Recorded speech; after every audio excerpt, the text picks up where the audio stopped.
Hi friends, বাবুস কিচেনে সবাইকে welcome করে আজ আমি আপনাদের সামনে আরও একটা রেসিপি নিয়ে হাজির হয়েছি। আজকের রেসিপি হলো পেড়া। বাড়িতে থাকা কিছু বাদাম দিয়ে বানিয়ে নিয়েছি পেড়া। তা চলুন যাওয়া যাক রেসিপির দিকে, আর ভিডিওটি স্কিপ না করে লাস্ট পর্যন্ত দেখার জন্য অনুরোধ রইল। বাদাম পেড়া বানানোর জন্য আমি এখানে 3 রকমের বাদাম নিয়েছি। কাজু বাদাম নিয়েছি, আমন্ড বাদাম আর নিয়েছি চিনে বাদাম। সারা রাত্রি ভিজিয়ে রেখেছিলাম। এখন কাজু বাদাম ছাড়া চিনে বাদাম আর আমন্ড বাদামের খোসাগুলো ছাড়িয়ে নেব। আর বাদামের কোয়ান্টিটি এখানে আমি চিনে বাদামের পরিমাণটা বেশি নিয়েছি, আমন্ড বাদাম আর কাজু বাদামটা পরিমাণে একটু কম নিয়েছি। এখানে আপনারা চাইলে এক ধরনের বাদাম দিয়েও এই বাদাম পেড়া বানিয়ে নিতে পারেন। আর বাদাম পেড়া বানানোর জন্য বাদামের পরিমাণ যে একদম সঠিক পরিমাণে হতে হবে তার কোনো দরকার নেই। আপনাদের হাতের সামনে যে বাদাম যে পরিমাণে থাকবে সেটা দিয়ে বানিয়ে নিতে পারেন। আমন্ড বাদাম আর চিনে বাদামের খোসা ছাড়িয়ে নিয়েছি। এখন একটা মিক্সিং গ্রাইন্ডারের মধ্যে বাদামগুলো নিয়ে নেব। বাদামগুলো মিক্সিং গ্রাইন্ডারের মধ্যে নিয়ে নিয়েছি। এখন দেবো 1 কাপ পরিমাণে দুধ। একদম ফাইন করে বেটে নেব। দেখুন একদম ফাইন করে বেটে নিয়েছি। বাদামগুলো মসৃণ করে বাটার জন্য এখানে আমার 2 কাপ দুধের প্রয়োজন হয়েছে। এখন যাব নেক্সট প্রসেসে। একটা কড়াই নিয়েছি, কড়াইয়ের মধ্যে দেবো এই বাদামের পেস্ট।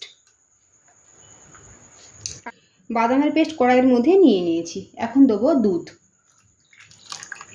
1 কাপের থেকে একটু বেশি পরিমাণে দুধ ব্যবহার করেছি। দুধের সাথে বাদামের পেস্ট মিশিয়ে নেব। গ্যাসের ফ্লেম অন করে দেবো। গ্যাসের ফ্লেম লো টু মিডিয়ামে রয়েছে। এখন এভাবে নাড়াচাড়া করব। মিশ্রণটা হালকা গরম হয়েছে। এখন দেবো বড় চামচের 2 চামচ গুঁড়ো দুধ।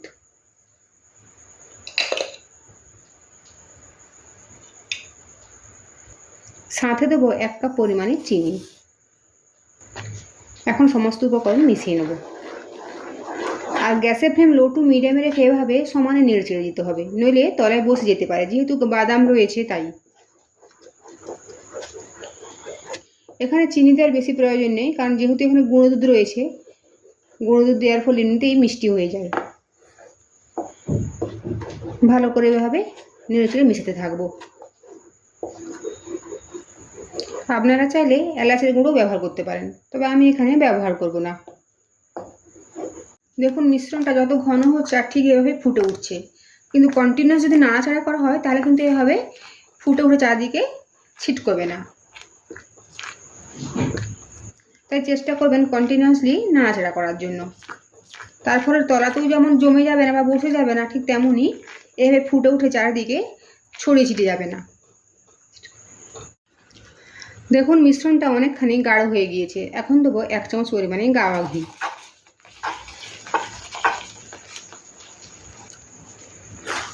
আবারও ভালো করে মিশিয়ে নেব। আর মিশ্রণটা আরও অনেকখানি গাঢ় হবে, ঠিক ততক্ষণ পর্যন্ত এভাবে সমানে নাড়াচাড়া করে যাব। দেখুন মিশ্রণটা অনেকখানি ঘন হয়ে গিয়েছে, আর কিন্তু ছিটকচ্ছে না। এখন কড়াই চারিপাশ থেকে এসে একই জায়গায় দলা পাকিয়ে যাচ্ছে। আরও কিছুক্ষণ সময় নিয়ে মিশ্রণটা আরও অনেকখানি ঘন করে নেব বা গাঢ় করে নেব। পেড়া বানানোর জন্য মিশ্রণ যতটা ঘন হওয়া প্রয়োজন ঠিক ততটাই কিন্তু ঘন হয়ে গিয়েছে। দেখুন কড়াইয়ের চারিপাশ থেকে এসে এক জায়গায় দলা পাকিয়ে যাচ্ছে। আর এই মিশ্রণটা আমার বানাতে সময় লেগেছে টোটাল 30 মিনিট। মিশ্রণটা একটা প্লেটের মধ্যে ঢেলে নেব। একটা থালার মধ্যে ঘি লাগিয়ে নিয়েছি। এখন এই থালার উপর মিশ্রণটা ঢেলে দেবো। মিশ্রণটা এখন ঠান্ডা হতে দেবো। মিশ্রণটা অনেকখানি ঠান্ডা হয়ে গিয়েছে। এখন এই মিশ্রণ থেকে অল্প অল্প করে অংশ নেব আর পেড়ার আকার দেব। এভাবে হাতে করে আমি গোল করে বানিয়ে নেব। যেহেতু পেড়া আমার সাধারণত গোল হয়, তাই ঠিক এই হিসেবে গোল করে বানিয়ে নেব। দেখুন ঠিক এভাবে বানিয়ে নেব। আরও একটা বানিয়ে নিচ্ছি। দেখুন ঠিক এভাবে পুরো মিশ্রণটা থেকে পেড়া বানিয়ে নেব। হাতের মধ্যে ঘি লাগিয়ে নেওয়ার পরে পেড়াগুলো বানিয়ে নিচ্ছি।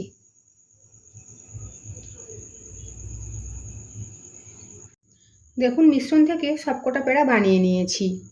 এখন ওপর থেকে একটু বাদাম ছড়িয়ে দেব। এটা পুরোপুরি অপশনাল, ডেকোরেশনের জন্য আমি এটা দিয়েছি। দেখলেন তো, বাড়িতে খুব সহজে বানিয়ে নিয়েছি বাদাম পেড়া। আজকের আমার এই রেসিপি যদি ভালো লেগে থাকে তো অবশ্যই কমেন্ট করে জানাবেন কেমন হয়েছে।